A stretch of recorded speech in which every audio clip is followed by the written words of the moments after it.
সম্মানিত দর্শক এবং শ্রোতাবৃন্দ, আমি ডক্টর আবুল কাশেম মোহাম্মদ মাহবুবুল্লাহ যশোরী বাংলাদেশী সেবা পার্টির পক্ষ থেকে আপনাদের সকলকে জানাই আসসালামু আলাইকুম ওয়া রাহমাতুল্লাহ।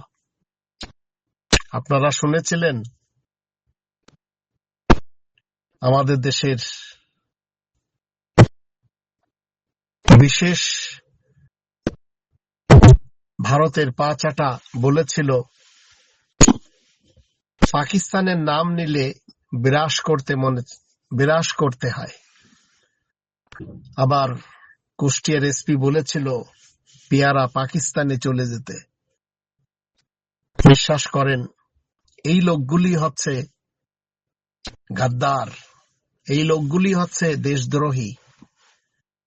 দেশের মানুষকে পাকিস্তানে চলে যাওয়ার ট্যাগ লাগানো, এটি ভারতের গোয়েন্দা সংস্থা রয়ের শিক্ষা।